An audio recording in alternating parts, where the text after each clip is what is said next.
Bueno, pues buenas tardes. Bienvenidos a este acto de la Fundación SIP, con el que culminamos nuestro ciclo de 2022, en el que abordamos el papel que juega la comunicación y especialmente los medios y las redes sociales en una convivencia pacífica. Gracias por haber salido contra viento y marea, ¿verdad?, con esta lluvia, y haberos animado a acompañarnos en esta presentación. Quiero agradecer a la vicepresidenta de la Asociación de la Prensa y vicedecana del Colegio de Periodistas de Aragón, Isabel Poncela, que nos acompaña en la mesa, y a tres de los coautores del libro: Enrique Cebrián, profesor de Derecho Constitucional y Derecho de la Información de la Universidad de Zaragoza; Antonia Isabel Nogales, profesora de la Unidad Predepartamental de Periodismo, Comunicación Audiovisual y Publicidad de la misma universidad y también presidenta del Laboratorio de Estudios en Comunicación; y José Juan Verón, bueno, Pepe, José Juan, director del grado de Periodismo de la Facultad de Comunicación y Ciencias Sociales de la Universidad de San Jorge. Ahora me vais a disculpar porque tengo que hacer una larga enumeración, pero no me resisto a contar con quién hemos contado, valga la redundancia, en este libro, ¿no? Todas las autoras y autores que han participado en este libro. Hemos contado con Estrella Montolío, catedrática de Lingüística Hispánica de la Universidad de Barcelona; Emilio Martínez, también catedrático de Filosofía Moral y Política, en este caso de la Universidad de Murcia; Carmina Cruz Afón, subdirectora del Observatorio Iberoamericano de la Comunicación; Sonia Herrera, doctora en Comunicación Audiovisual y Publicidad; Estefanía Molina, periodista y politóloga; Carlos Elías, catedrático de Periodismo de la Universidad Carlos III; Adela Cortina, catedrática emérita de Ética y Filosofía Política de la Universidad de Valencia; Leonarda García Jiménez, profesora de Teorías de la Comunicación de la Universidad de Murcia; Carmela Ríos, periodista experta en redes sociales y profesora de la Universidad de Loyola; Jean-Paul Martoz, periodista en Le Soir, ensayista y profesor en la Universidad Católica de Lovaina; y Rosa María Calaf, periodista y corresponsal internacional.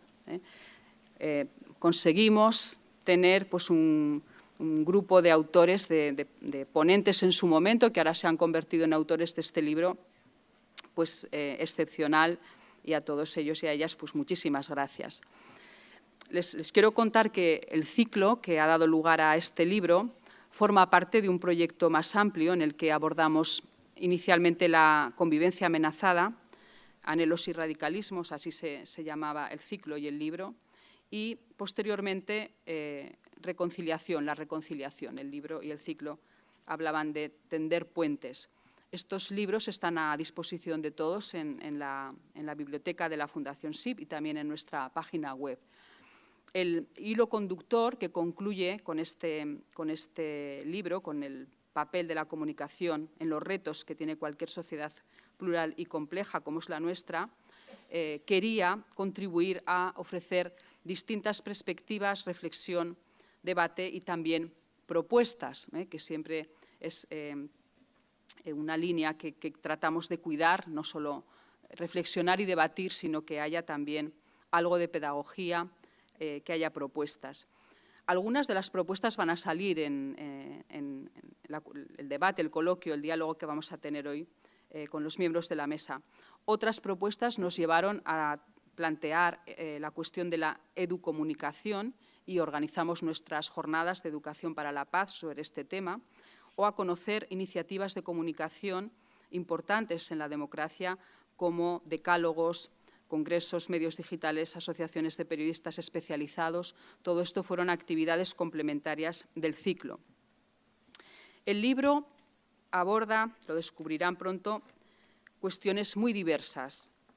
Las claves de la comunicación humana en el espacio público, la nueva comunicación digital, el papel de los medios, la libertad y la responsabilidad, el papel de la comunicación en el sistema democrático y, finalmente, dedicamos también una sesión, y hay dos excelentes ponencias sobre la comunicación de los conflictos y de la cultura de paz.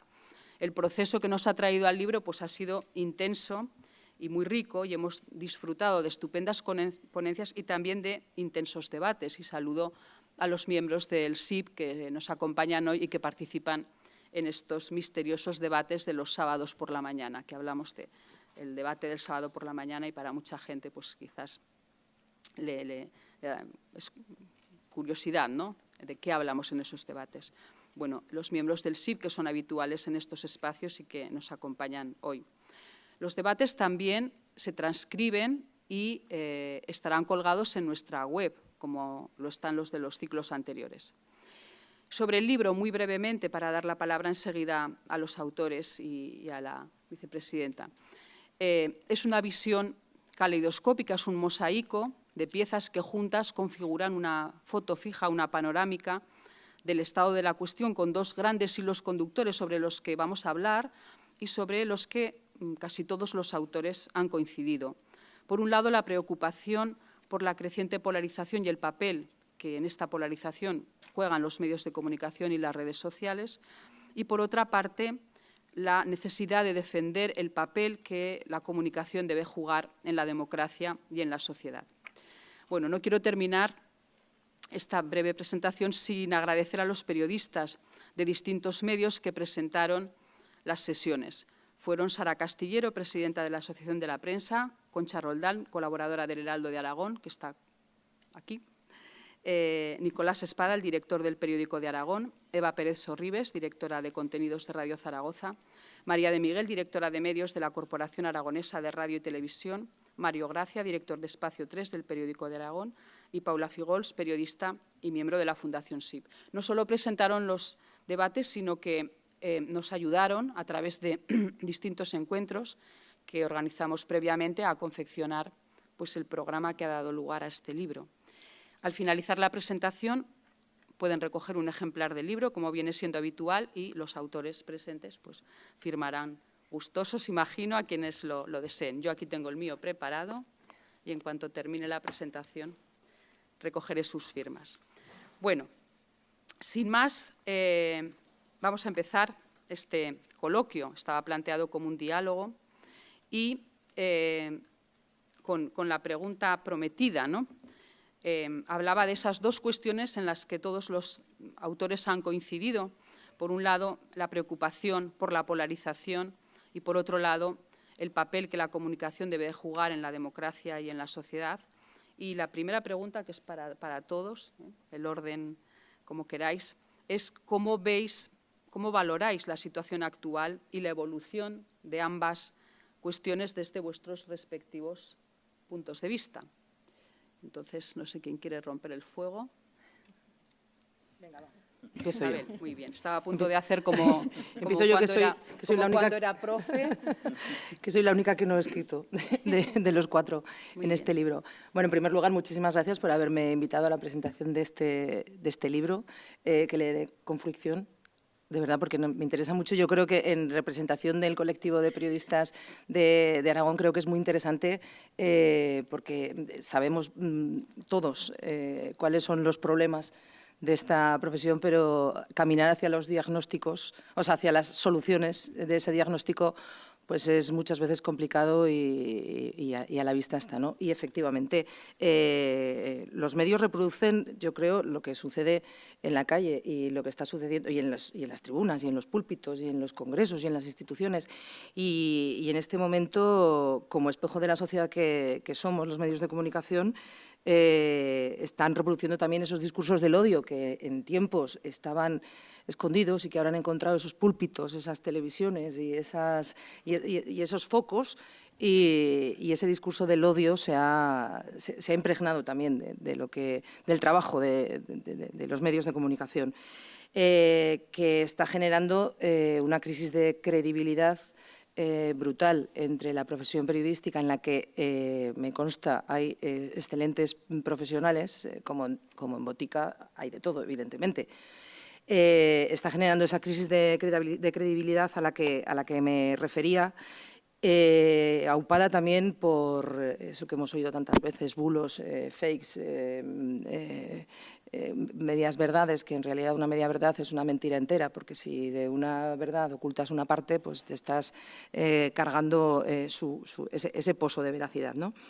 Ese mandato, los periodistas tenemos el mandato constitucional, es que es un mandato constitucional de garantizar un derecho.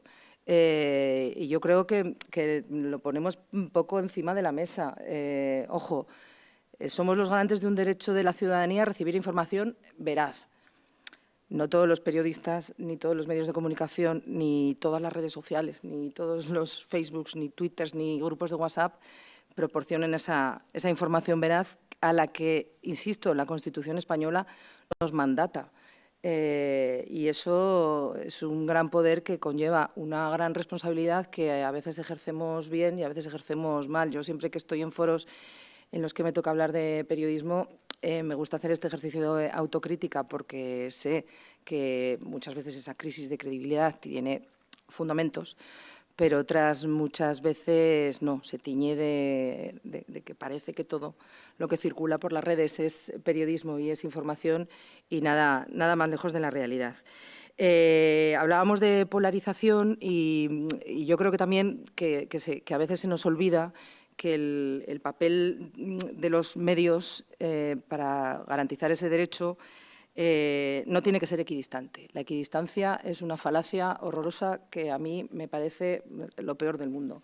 Yo no puedo decir, fulanito está diciendo que llueve y fulanito está diciendo que no llueve. Yo soy periodista, me asomo a la ventana, veo si está lloviendo, cuento si está lloviendo, si llueve mucho, si llueve poco, le pregunto a un experto cómo le parece que esta lluvia, si es gorda, si es fina, si va a parar pronto, si va a parar, pero no puedo decir, como yo soy muy objetiva como medio de comunicación, voy a decir que uno me está diciendo que está lloviendo y el otro me está diciendo que no llueve. Esto es un ejemplo un poco banal, pero a eso nos enfrentamos en el periodismo de declaraciones absolutamente todos los días en nuestro ejercicio profesional, que bueno, que tiene luego muchas aristas, que podríamos estar hablando de la situación de los medios durante horas, pero voy a ser muy obediente y voy a ceñirme al tiempo que me han dado.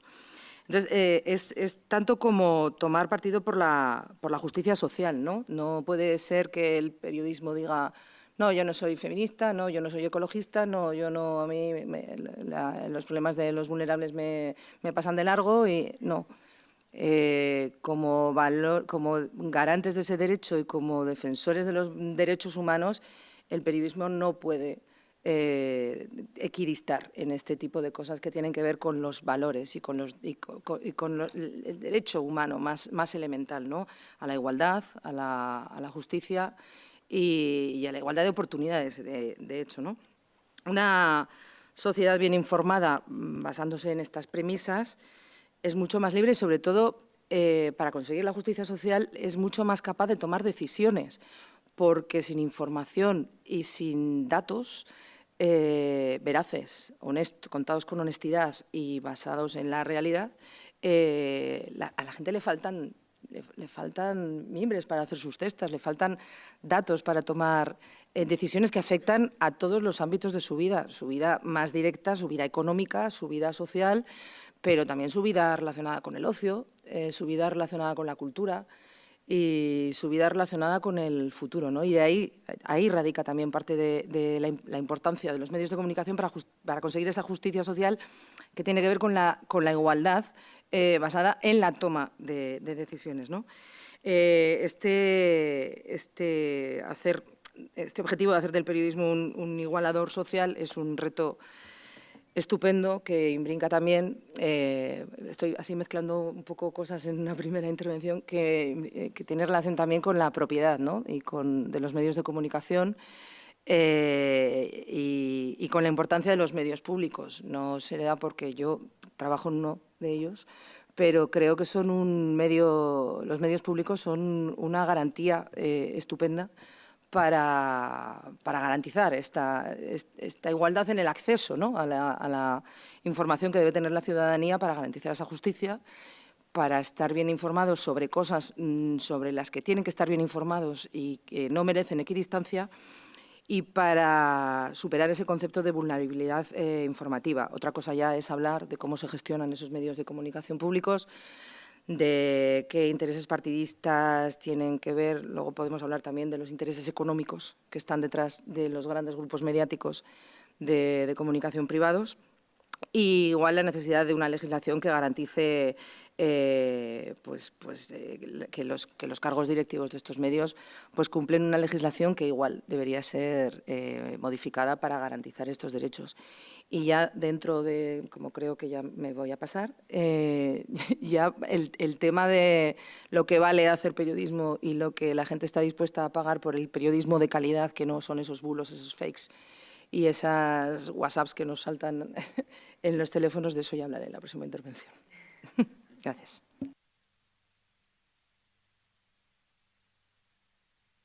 Ay, sí, creo que más o menos, sí, sacamos el cable, ahí, sí. Creo que más o menos se me escucha.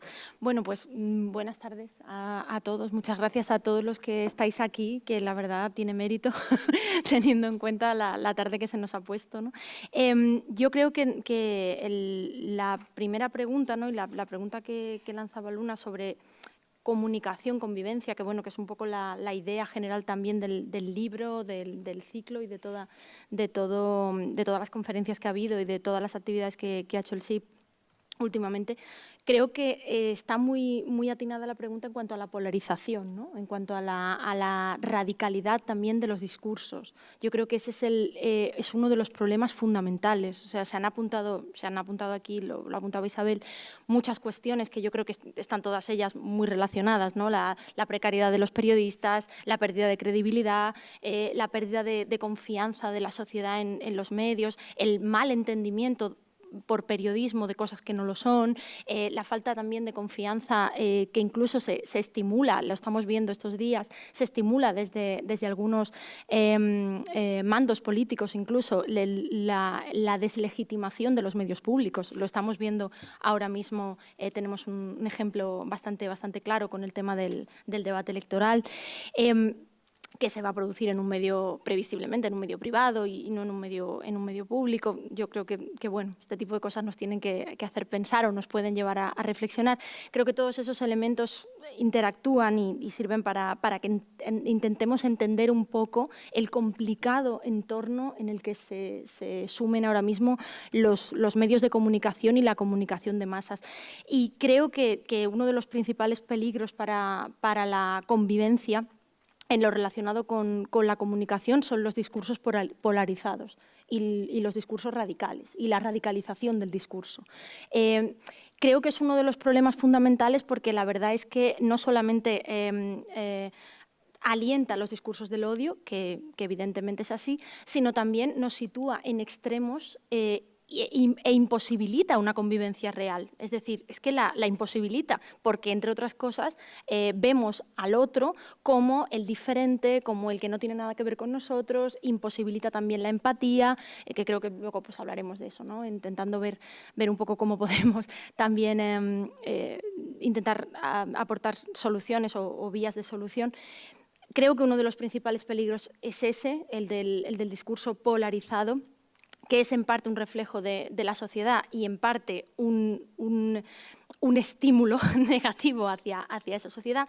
Y también, por otro lado, creo que otro de los peligros fundamentales, que está conectado con el primero, lógicamente, es el triunfo o el auge cada vez mayor de la posverdad. Es decir, de esos discursos que no son verdad, hablábamos, verdades a medias o son mentiras completas, ¿no? Pues de esos discursos que no son verdad, pero que tampoco pretenden serlo, es decir, que no necesitan establecerse sobre la verdad para difundirse, para que la gente los compre, para que la gente comulgue con ellos. Ese es, a mi juicio, el mayor de los peligros, la caída de la verdad como el instrumento fundamental del trabajo periodístico, pero también como uno de los pilares absolutos de la convivencia y de la sociedad, ¿no? Es decir, el hecho de que no haga falta que sea verdad, simplemente hace falta que sea un discurso potente o que sea una narrativa que se pueda compartir o que no esté basado en hechos sino en opiniones, pero que esas opiniones sean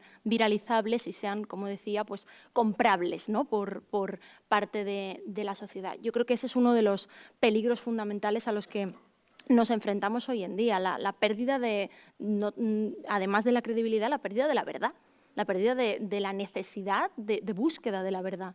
y más o menos pues casi que conformarnos con mi verdad, tu verdad, las opiniones, que bueno, que coincido en que es una forma de mentira y de viralizar y compartir esa mentira y convertirla en un instrumento de poder, que es ya, y con esto termino, lo que me parece más peligroso de todo, ¿no? Cómo eso se puede compartir así. No sé cuánto he tardado, pero bueno. Pepe, como queráis. Bueno, yo coincido con lo que han dicho mis compañeras, no me pongo ninguna coma. Intentaré añadir algo más. Creo que en la polarización, los medios, bueno, que hay una cuestión de por qué se difunden tanto los mensajes polarizados, ¿no? Y yo creo que es que porque quien los difunde sale ganando. Y mientras eso no se altere, pues ¿por qué apostarán? Pues por los discursos polarizados. A los medios de comunicación les va bien los discursos polarizados. A corto plazo ganan, atraen el interés, hay una espectacularización de la, palabra más difícil de decir, de la información, y eso lleva a que si no hay este tipo de mensajes tremendistas, insultos incluso, pues no se presta atención, ¿no?, a los medios, y los medios necesitan esa atención, necesitan que los ciudadanos pues estemos pendientes de ellos, ya sea comprándolos o dedicándoles tiempo, porque el tiempo que les dedicamos es lo que les hace ganar dinero. Entonces, pues da la casualidad que son empresas y las empresas necesitan ganar dinero. Y ahí hay también una responsabilidad por parte de nuestra como ciudadanos, ¿no? Por otro lado, estos discursos polarizados, discursos de odio incluso, se difunden mucho en las redes sociales, que no son medios de comunicación. Las redes sociales funcionan con los famosos algoritmos, que yo no entiendo. Si alguien los entiende, pues lo que hace normalmente quien entiende esto es vender algo y ganar mucho dinero. Pero los algoritmos los podríamos entender para destruirlos de alguna manera, porque nos están complicando mucho la sociedad. Los algoritmos detectan que estos mensajes polarizados generan idas y venidas, generan mucha controversia, generan mucha atención y nos bombardean con mensajes que o bien apoyan completamente nuestras posiciones o las atacan por completo. Lo que buscan en nosotros es una reacción, porque con esas reacciones es con lo que viven esas redes, ¿no? Y ahí yo creo que sí que hay una necesidad de una intervención pública, no sé de qué manera. A lo mejor Enrique nos ilustra sobre estas cosas, yo ahí ya me pierdo, pero hay necesidad de una intervención que altere esto, ¿no? O que le ponga un poco de freno, porque los bulos tienen muchísima más capacidad, bulos, mentiras, posverdad, podemos llamar de muchas maneras, desinformación. Esto tiene mucha más velocidad de difusión que la información real. Y esto tiene que ver con esto, ¿no?, con esa sorpresa, con que se comparten constantemente, y ya no hablemos de redes sociales. Mensajería instantánea. WhatsApp es terrible. Y Telegram y este tipo de herramientas que son maravillosas, pero que las utilizamos fatal. Y precisamente quien más interés tiene en generar desinformación, pues es quien más está trabajando en estas herramientas y en lanzar mensajes de este tipo, en ese tipo de herramientas, en ese tipo de canales. Y hay una cuestión muy peligrosa, y vuelvo a la ciudadanía, que es que porque normalmente es más fácil en un discurso de este tipo echarle la culpa a los medios, que suelen tener la culpa de casi todo, a la educación, que suele tener la culpa de casi todo, ¿verdad?, y a los políticos, que suelen tener la culpa de casi todo, ¿vale? ¿Y nuestra responsabilidad cuál es, como ciudadanos? Pues nuestra responsabilidad es mucha, porque ¿quién está difundiendo esos mensajes? Nosotros. Y cuando se pregunta a la gente, dicen, no, sí, yo sé que es mentira, pero bueno, yo lo comparto. ¿Y por qué lo comparto? Pues por una reafirmación propia, ¿no?, por un puro gesto de egoísmo, de reafirmarme a mí frente al otro. ¿Y qué gano con esto? Aparte de ese momento, ¿no?, podemos llamar de subidón, ¿no?, de fíjate, pues es algo bastante irracional. Y la comunicación, por desgracia, cada vez es más irracional, más emocional y menos reflexiva. Y esto es un círculo muy difícil de romper. Nos hemos metido en un círculo, no nosotros en España, sino en general, la sociedad occidental nos hemos metido en un círculo en un bucle muy peligroso y muy difícil de romper. Y dicho esto, no será porque no lo intentamos, porque desde las universidades, yo sé que las dos universidades de aquí de Aragón, las dos de Zaragoza, estamos trabajando en distintos proyectos para intentar romper esto. Los medios de comunicación, bueno, los medios de comunicación vamos a decir que según el día que los pillemos, hay días que lo intentan romper y hay otros que se intentan aprovechar porque les viene bien a veces.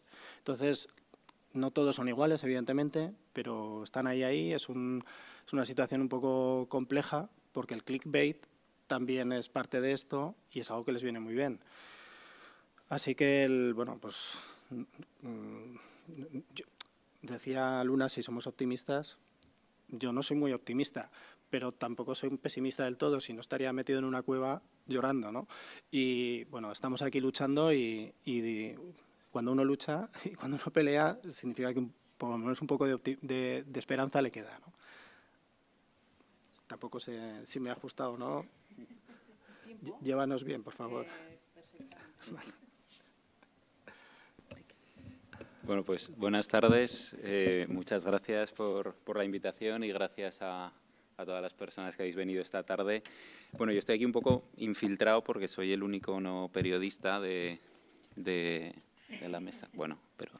Y con respecto a esta pregunta, ¿no? Tal y como yo lo veo, creo que ante ese panorama de polarización que estaban comentando mis compañeros, creo que la información y el derecho a la información y la propia labor periodística puede tener un papel importante, ¿no? Porque muchas veces cuando hablamos de la información como derecho tendemos a ver solo una parte, que es una parte fundamental, que es el hecho de que hay una persona transmitiendo una información y otra persona, o más que otra, un conjunto muy amplio de personas recibiendo esa información, ¿no? Y esa esfera o esa vertiente de la comunicación y de la propia transmisión de información es básica, ¿no? Y evidentemente en eso es en lo que consiste la información. Pero luego cuando pensamos en la información en un sentido más amplio o en el propio derecho a la información, se ha estado hablando aquí también de la Constitución, de los derechos que establece, de los derechos que establece concretamente en el ámbito informativo. Cuando pensamos en eso, creo que la información tiene también una vertiente objetiva, ¿no? Podríamos decir, más allá de la subjetiva de comunicación, ¿no? Y tiene una vertiente institucional, podríamos decir. Y creo que allí es donde quizás pueda jugar también ese papel relevante frente a la polarización, ¿no? En la conformación de eso que seguimos llamando esfera pública u opinión pública, que yo no sé si ha existido alguna vez, no sé si existe hoy, porque realmente veo eso como algo muy diseminado, ¿no? Hay muchas opiniones públicas, muchas esferas públicas cada vez más, ¿no? Pero por seguir funcionando con esa idea clásica, creo que en esa conformación de esa opinión pública o de esa esfera pública, la información y los profesionales de la información pueden jugar un papel relevante en la eliminación, ¿no? De esa polarización o al menos en no contribuir a incrementar esa polarización. Porque además desde ese punto de vista la información y cómo juega la información esa vertiente institucional creo que es básico también para poder ejercer otros derechos como ciudadanos, ¿no? Se hablaba antes, por ejemplo, de los debates electorales. Es decir, hace poco y dentro de poco otra vez vamos a ejercer un derecho básico como ciudadanos, que es participar en unas elecciones, ¿no? Si previamente no ha habido una buena información, es decir, si previamente no podemos conformar nuestra propia opinión personal en una esfera pública que huya de esa polarización, que huya de esa posverdad, que huya de esas mentiras, etcétera, no vamos a poder ejercer tampoco de manera correcta otros derechos, como por ejemplo el derecho al voto, ¿no? Que es un derecho básico, ¿no? El derecho básico en una democracia. O sea que esa vertiente institucional de la información no solo sirve, creo yo, para ejercer mejor el propio derecho a la información, sino que es una herramienta que nos puede servir también para ejercer mejor otros derechos como ciudadanos, ¿no? Y luego hablando de que ha salido también todo el tema de, pues eso, ¿no?, de la posverdad, de las mentiras, de las fake news, de la emocionalización, ¿no?, podríamos decir, de la información. Yo creo que ahí también, evidentemente, yo no sé qué opinaréis los demás, ¿no?, como profesionales de la información, pero hay informaciones que, evidentemente, el ejemplo que ponía Isabel, hay que decir si llueve o no llueve, ¿no? No es una información que pueda ser las dos cosas a la vez. O está lloviendo en un sitio o no está lloviendo. Y hay informaciones que son así, claramente. Pero creo también que en una democracia hay también informaciones que no siempre están tan claras, ¿no? A lo mejor, y que no se trata de ser equidistante ante la verdad o la mentira, ¿no?, sino, bueno, ante la posibilidad de dar voz a distintas visiones, ¿no?, que puede haber en esa esfera pública. Entonces, hay veces que en ocasiones a lo mejor no tenemos, creo, a lo mejor que funcionar tanto con el concepto de verdad como algo, como una categoría cerrada, sino con el concepto que también se usa mucho, ¿no?, en derecho a la información, que es el concepto de veracidad, ¿no?, de ver si una información es veraz, que no tiene por qué ser siempre sinónimo absoluto de verdad, ¿no?, sino que para exigir una información veraz, pues tenemos que ver eso, que es una información que se ha contrastado, que tiene visos de ser verdad, pero que a lo mejor luego descubrimos que no era verdad al 100%, pero que no estás directamente transmitiendo una mentira a sabiendas, ¿no?, sino que, bueno, es una información que se ha construido siguiendo unos cánones de profesionalidad, ¿no?, periodística. Yo creo que ese es un concepto que puede servir también para reducir esa polarización. Pues una primera ronda para entrar en el tema. Una pregunta única que cada uno ha planteado desde su enfoque, y ahora una segunda donde pues hay preguntas diferenciadas, ¿no?, para cada uno. La primera para Isabel, para la vicepresidenta de la Asociación de la Prensa, ¿no?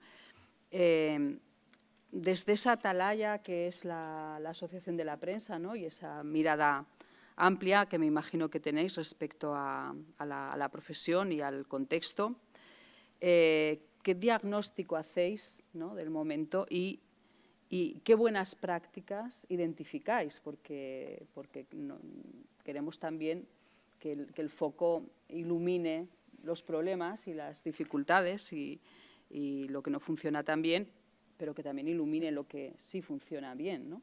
Entonces, esa sería la cuestión. Bueno, se ha hecho una especie de diagnóstico aquí en la primera intervención. Podría decir así, la cosa está muy malita. Pero bueno, hay cosas que también se están haciendo bien, y yo siempre rompo una lanza en favor de mis compañeros y compañeras, porque hay mucha gente que se está dejando la piel por intentar conseguir esa veracidad y ese contraste y transmitir a la ciudadanía esas noticias que le ayuden, ¿no?, a tomar decisiones y a ejercer sus derechos, como decía Enrique, por ejemplo, al voto, ¿no?, el próximo verano.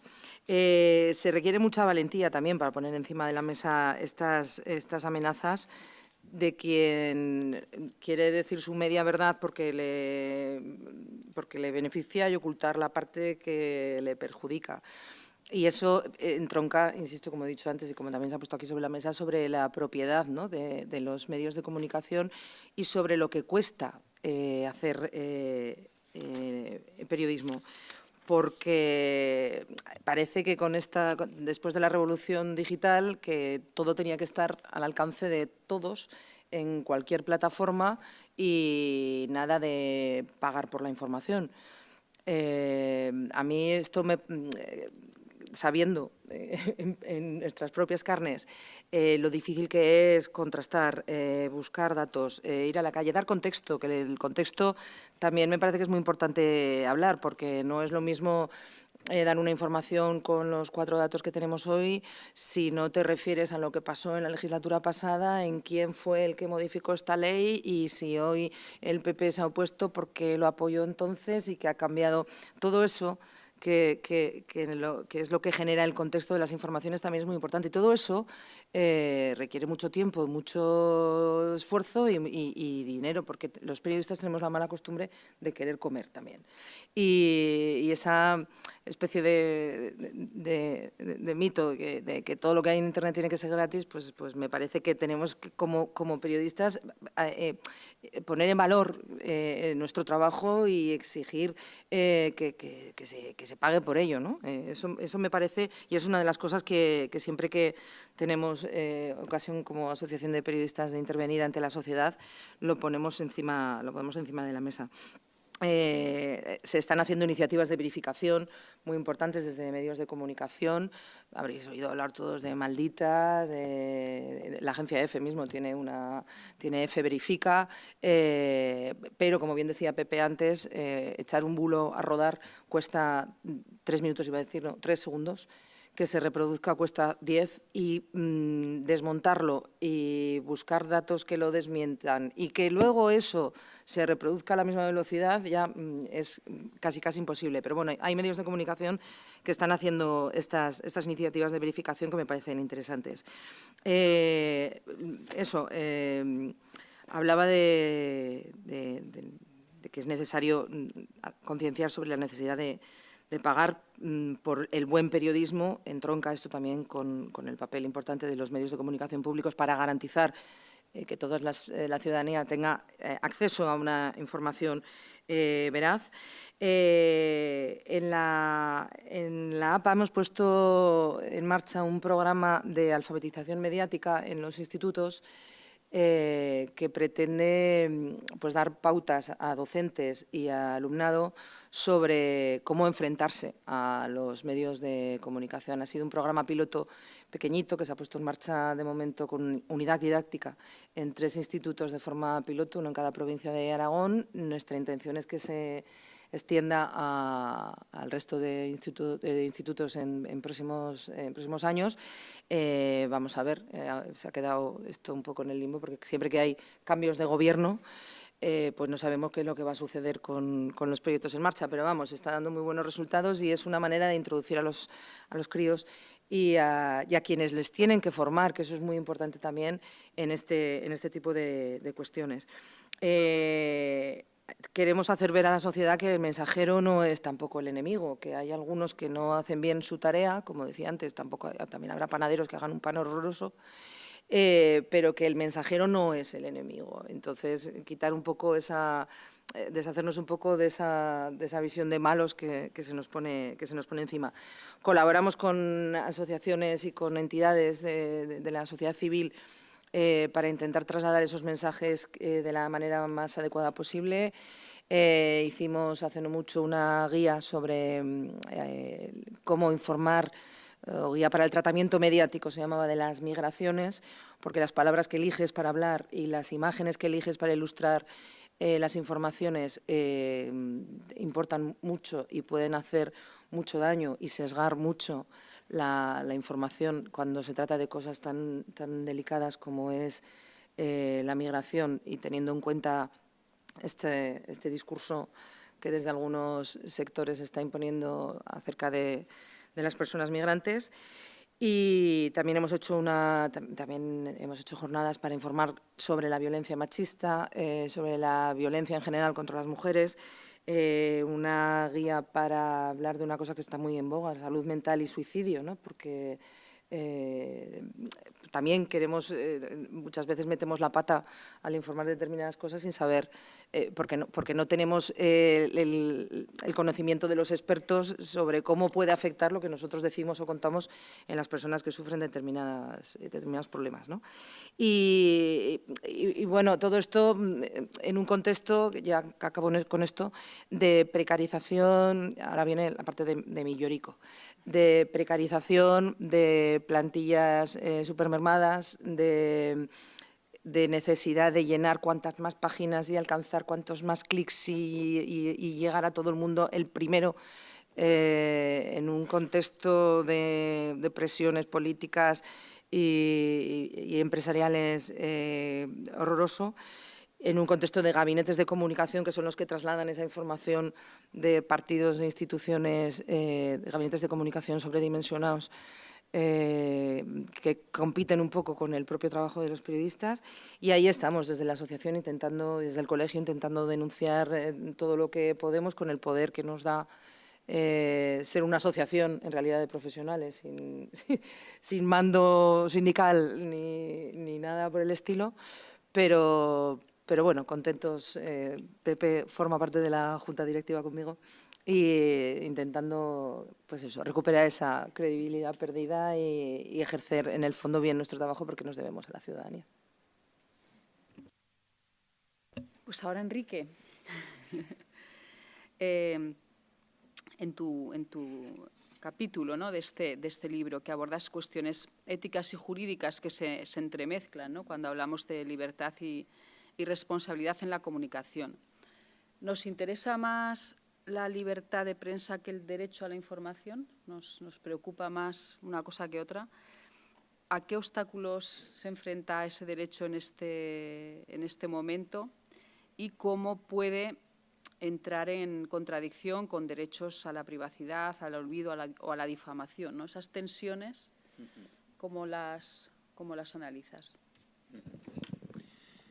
Bueno, yo es que tampoco establecería una dicotomía entre la libertad de prensa y el derecho a la información, ¿no? Exactamente, sino que creo que es un derecho, como comentaba antes, también doble, ¿no? Y que la propia Constitución, cuando lo reconoce, hace referencia a ese carácter doble, cuando dice el derecho a comunicar y recibir libremente información veraz, ¿no? O sea que si por libertad de prensa podemos entender el derecho a comunicar información, eso es también derecho a la información, ¿no? Es decir, en el derecho a la información hay un sujeto emisor y unos sujetos receptores de esa información. Por lo tanto, yo creo que tampoco tendríamos por qué establecer un conflicto entre la libertad de prensa y el derecho a la información, ¿no? Es decir, allí donde hay libertad de prensa es porque está reconocido el derecho a la información y viceversa, ¿no? Es decir, al fin y al cabo estamos hablando de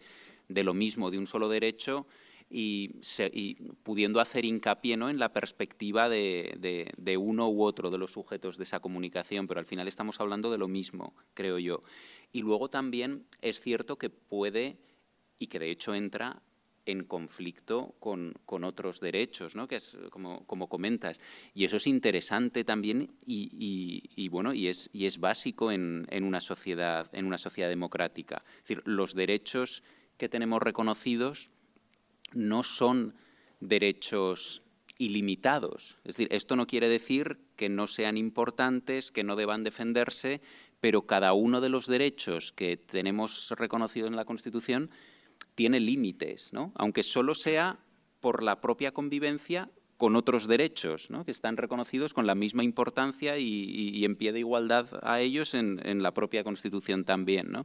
Y esto es y se ve de manera muy relevante precisamente con el derecho a la información, porque eso ocurre en general o en abstracto con todos los derechos. Pero es que precisamente si leemos la Constitución, el único ejemplo que pone claramente de un derecho que puede entrar en colisión con otros es precisamente cuando habla de los derechos que hay recogidos en el artículo 20, que es la libertad de información, la libertad de expresión y otra serie de derechos que tienen que ver también con la comunicación, ¿no? O sea, allí la Constitución nos dice expresamente que esos derechos podrán encontrar sus límites en otros derechos, ¿no?, que son la privacidad, que son la intimidad, que es el derecho al honor, que es también la protección de la juventud y de la infancia. Eso no quiere decir que siempre tenga que ceder la información ante eso, ¿no? Es decir, hay circunstancias en las que, aunque a lo mejor el honor o la intimidad de una persona se pueda ver dañado,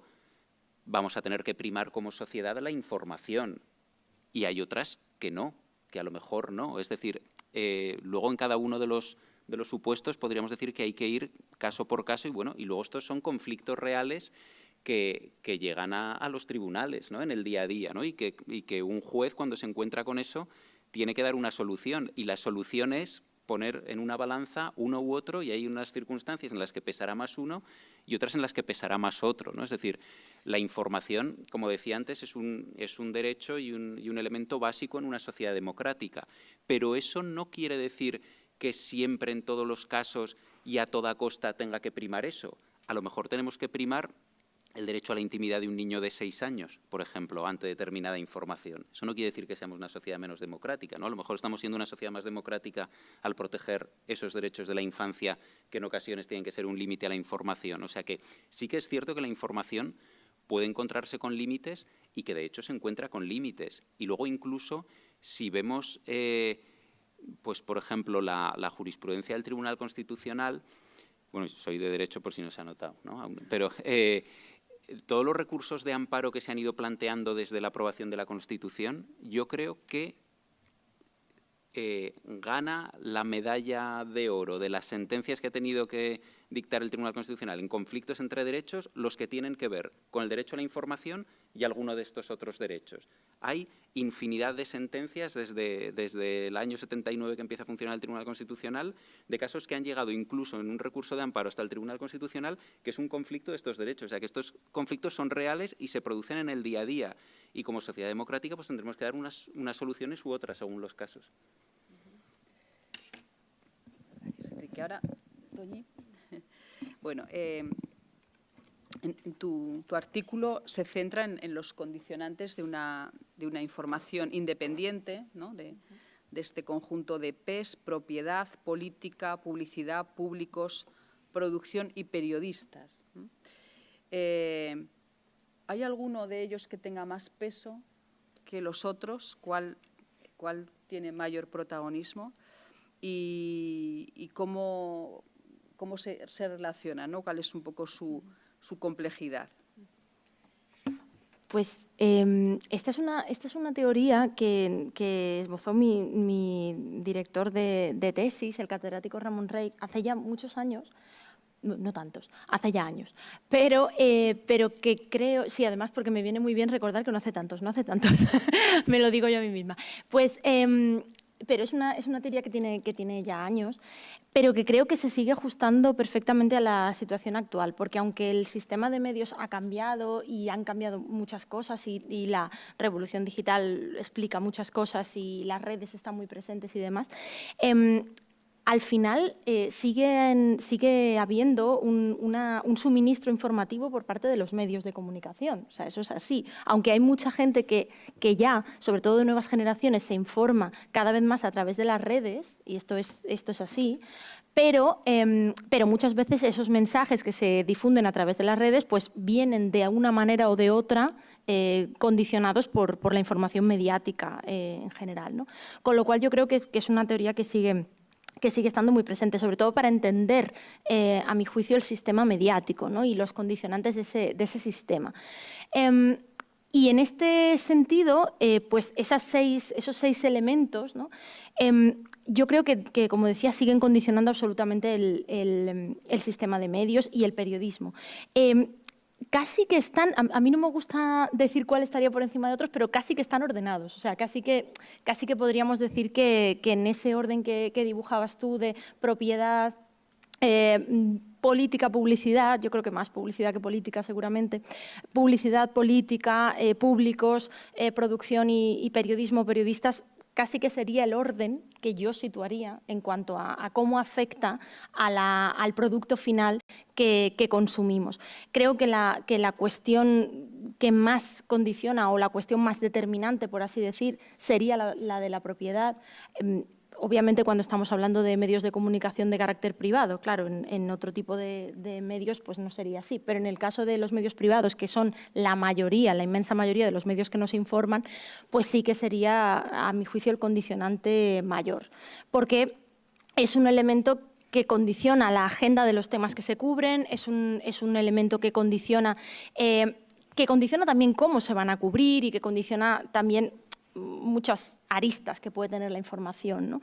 Y luego pues seguiría esa cadena con elementos muy importantes y que yo sí quisiera destacar que ninguno de ellos está aislado o es independiente de los demás. Cuando hablamos de propiedad y luego hablamos de política, pues realmente esos dos elementos muchas veces están absolutamente conectados, ¿no? Y es lo que explica o ayuda a entender esas líneas ideológicas de los medios de comunicación, a veces son más flexibles, a veces son más inflexibles, a veces son más radicales, a veces menos, pero siempre están. Y es un condicionante que obviamente se sitúa. Y el de la publicidad ocurriría un poco como con el de la propiedad. Realmente un anunciante de un medio de comunicación no es el dueño del medio de comunicación, pero tiene un poder tremendo sobre lo que ese medio de comunicación saca, ¿no? Y antes hablamos de las redacciones o de cuando hemos trabajado en medios, pues todos sabemos lo que significa a este trátamelo bien o la foto de este puede ser un poquito peor o tiene que ir un poco más grande o no, ¿no? Y eso pues depende obviamente de los réditos que llegan al medio de comunicación por publicidad, y esto es así. El público cada vez más es un condicionante, o lo ha sido siempre, pero es un condicionante, y antes hablaba Pepe de que nosotros compartimos las mentiras, ¿no? Nosotros buscamos también o de alguna manera estamos habituándonos a ese discurso polarizado y lo compramos, ¿no? Pues es que verdaderamente el público es un condicionante de lo que nos suministran también los medios. Yo me niego siempre a decir que el público tiene lo que demanda y que los medios le suministran exactamente lo que quiere y que yo me niego a ese discurso, me parece muy simplista y me parece que no es real, Pero sí que hay un condicionante fuerte sobre lo que el público en general pues, consume más o consume menos. Y luego, por último lugar, en cuanto a la producción y el propio periodismo, es que la producción periodística es un condicionante fundamental, porque muchas veces el periodista puede querer hacer mucho más o puede querer contrastar mucho más o puede querer llegar a muchas más fuentes, pero luego se topa con la realidad. Y la realidad es que no puedes llegar a más fuentes o no puedes dedicarle más tiempo a un tema o tienes que priorizar dentro de todas las cosas que tienes que hacer porque las redacciones están cada vez más mermadas. Entonces, muchas veces no es una cuestión de mala praxis periodística, es una cuestión de imposibilidad, de que no puedes dar más tiempo porque no lo tienes o no puedes dar más recursos porque también tu medio de comunicación te dice ya. Esto tiene que salir ya, no hay tiempo para seguir trabajándolo, no hay tiempo para trabajarlo más, ¿no? Y luego el propio periodismo, los propios periodistas también somos un condicionante de la propia actividad porque nos hemos ido acostumbrando a hacer las cosas de cierta manera y eso ha ido creando determinados productos mediáticos que son de una forma.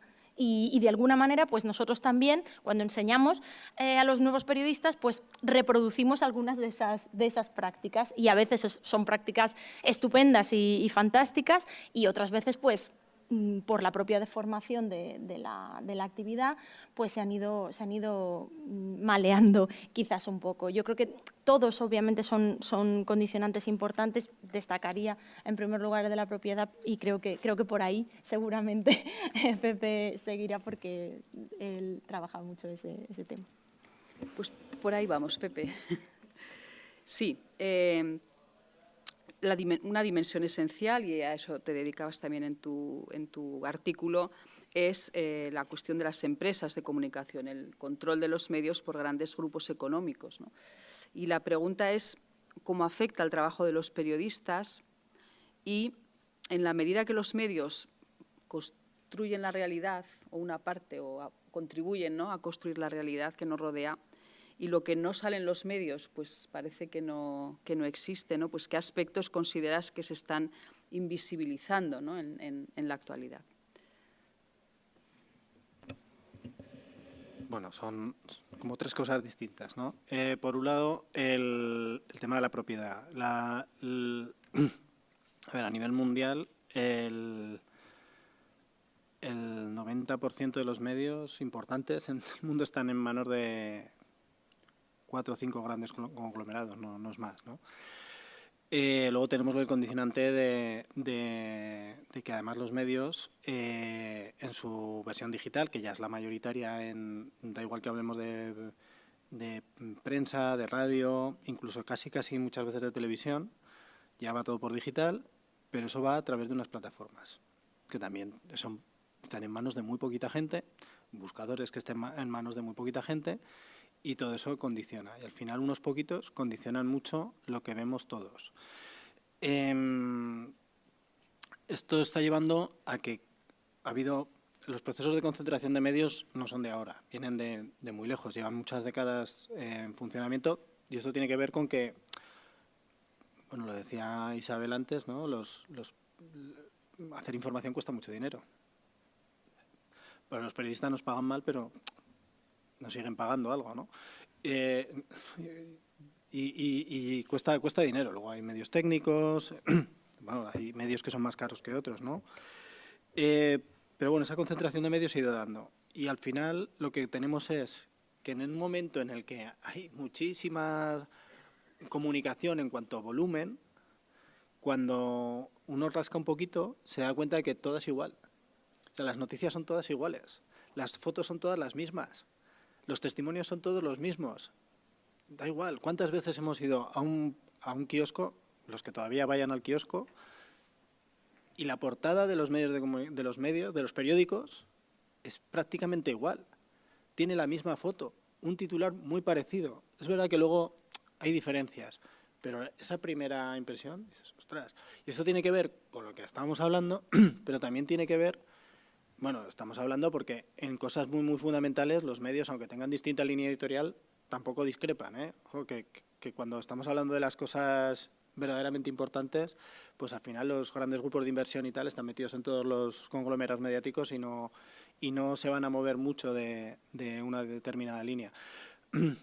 Decía, tiene que ver con esto, pero tiene que ver también con una parte que Isabel conoce bien, que es el de las agencias de información, que se han ido reduciendo su presencia en el mundo, y al final hay 4 grandes agencias que controlan la información internacional que se distribuye en todo el mundo. Es decir, las fuentes de información se han reducido muchísimo. Además, esas agencias ya, como es muy caro, decía lo de que los periodistas cobramos dinero por hacer nuestro trabajo, tenemos esa mala costumbre, es caro tener corresponsales en los sitios. Pues ya tienen corresponsales locales, bueno, pues se ha degradado mucho, ¿no? esa parte de la información. Digo, no estoy en contra de la labor de las agencias hacen una labor magnífica. Lo que necesitamos es que haya más agencias, en más sitios. Eso no es un problema aquí, pero cuando vamos a hablar de una situación que se está dando en el Líbano o en Mali, pues es un problema, porque hay un periodista, una agencia, y eso es lo que le da, esa información es la que tenemos todos a la vez. Entonces, mucha información, muy superficial, por otra parte, y, o sea, mucho volumen, pero muy homogénea. Eso es un problema. En cuanto a lo que no sale en los medios, bueno, esto en sí mismo ya me parece una provocación. Porque está muy de moda esto, los youtubers y estos comunicadores alternativos, que también a veces, para echarles de comer aparte muchas veces, hablan de esto no te lo contarán los medios. Seguro que lo han visto alguna vez o lo han escuchado. Esto no te lo contarán los medios, esto no te dirán los medios. Vale, a lo mejor no te lo cuentan porque es mentira, a lo mejor no te lo cuentan porque no tiene ninguna importancia. Es decir, los medios a veces se equivocan, y se equivocan mucho, pero igual no lo hacen todo tan mal. Hay periodistas, hay personas que piensan, que quieren hacer bien su trabajo, y a veces no cuentan las cosas porque han contrastado la información. Oye, resulta que no es verdad, por eso no lo cuentan. Es decir, ahí se esconde una demonización de los medios de comunicación que yo creo que no es justa, ¿no? Pero efectivamente los medios de comunicación ocultan cosas, o no las muestran, o no les dan la importancia que deberían. Decir los medios es mucho, porque seguramente habrá algún medio que lo publicará. Yo doy charlas en colegios y en institutos sobre desinformación, intentando que los chavales, pues habrá chavales y gente mayor, ¿verdad, Fernando? También intentamos que sean un poco críticos, y me he ido de la... Bueno, y se me ha ido de la cabeza lo que estaba diciendo. Voy a aprovechar para decir que la pregunta no iba por los youtubers, que no. Pero, por ejemplo, sí, los que nos dedicamos a la paz, pues pensamos que la paz es bastante invisible, ¿no?, en los medios. La paz nunca es noticia, Sí. Entonces, Bueno, pues, es más en esa línea que bueno, pues que retomo las por ahí otras. porque no me acuerdo lo que estaba diciendo. ¿Qué no sale en los medios? ¿O qué se ve menos en los medios? Sí, iba a decir que cuando buscas cuando suceden estas cosas, de esto no lo verás en los medios, bueno, lo puedes buscar. Y si efectivamente, es que hay muchos medios. Puede que no lo veas en los grandes medios, yo que sé, en El País, en El Mundo, en el ABC, en A3 Media, no, pero a lo mejor lo ha publicado Infolibre, o lo ha publicado El Confidencial, o lo ha publicado alguien que es un medio fiable en principio, que contrasta la información. Puede ser. O un medio más pequeño, un medio regional, ¿por qué no? Los medios no hablan de la paz porque los medios buscan el conflicto. Y el conflicto es un elemento fundamental para construir las historias periodísticas. Si no hay conflicto, no hay historia. La gente no presta atención a donde no hay conflicto. Dice, es que no publicáis buenas noticias. Es que las buenas noticias no son noticias, por definición. Por definición. Se ha firmado la paz. Ese día sí. Ese día nos apuntamos, ¿eh? Y hacemos la foto y tal. Pero hasta entonces, bueno, es que además no, es muy aburrido informar de eso. No, están hablando, están conversando. Yo no lo justifico, ¿eh? Digo lo que pasa. Es aburrido, no tiene una información, porque normalmente estas cosas, estos procesos, estas situaciones, pues no se salen de lo normal. Es que estamos todos bien. Vale, ya está, ya hemos acabado. ¿Qué más queremos contar? No, es que, pues mira lo que me ha pasado. Iba y ha venido uno y me ha empujado y no sé qué, y entonces me he caído. Fíjate, tenemos muchas más cosas que contar. Es decir, hay una cuestión de que no hay relato. Y yo creo que sería interesante generar esos relatos de paz. Es complicado, es complicado. Por otro lado, es complicado transmitir lo complejo, lo abstracto. Lo abstracto es siempre más difícil en cambio, cuando hay una pugna dialéctica o una pugna física, pues es algo mucho más concreto y se puede contar. Y en relación a qué cosas no contamos, pues lo peor de todo es que muchas veces no contamos cosas, pero no porque nos lo prohíban los poderes políticos, ni los poderes económicos, no, es porque los periodistas nos autocensuramos. Y esa es la peor censura que existe, la que tiene uno, la que se impone uno muchas veces por miedo. Digo, y cuando hablo de miedo no estoy hablando de que piense que le va a pasar algo catastrófico, sino por miedo de perder su puesto de trabajo, por miedo de no promocionar, hay miedos mucho más triviales, pero esos miedos funcionan todos los días, ¿no? Y la autocensura es la peor de todas las clases de censura, ¿no? Bueno, me he ido un poco, pero más o menos. Bueno, pues muchísimas gracias.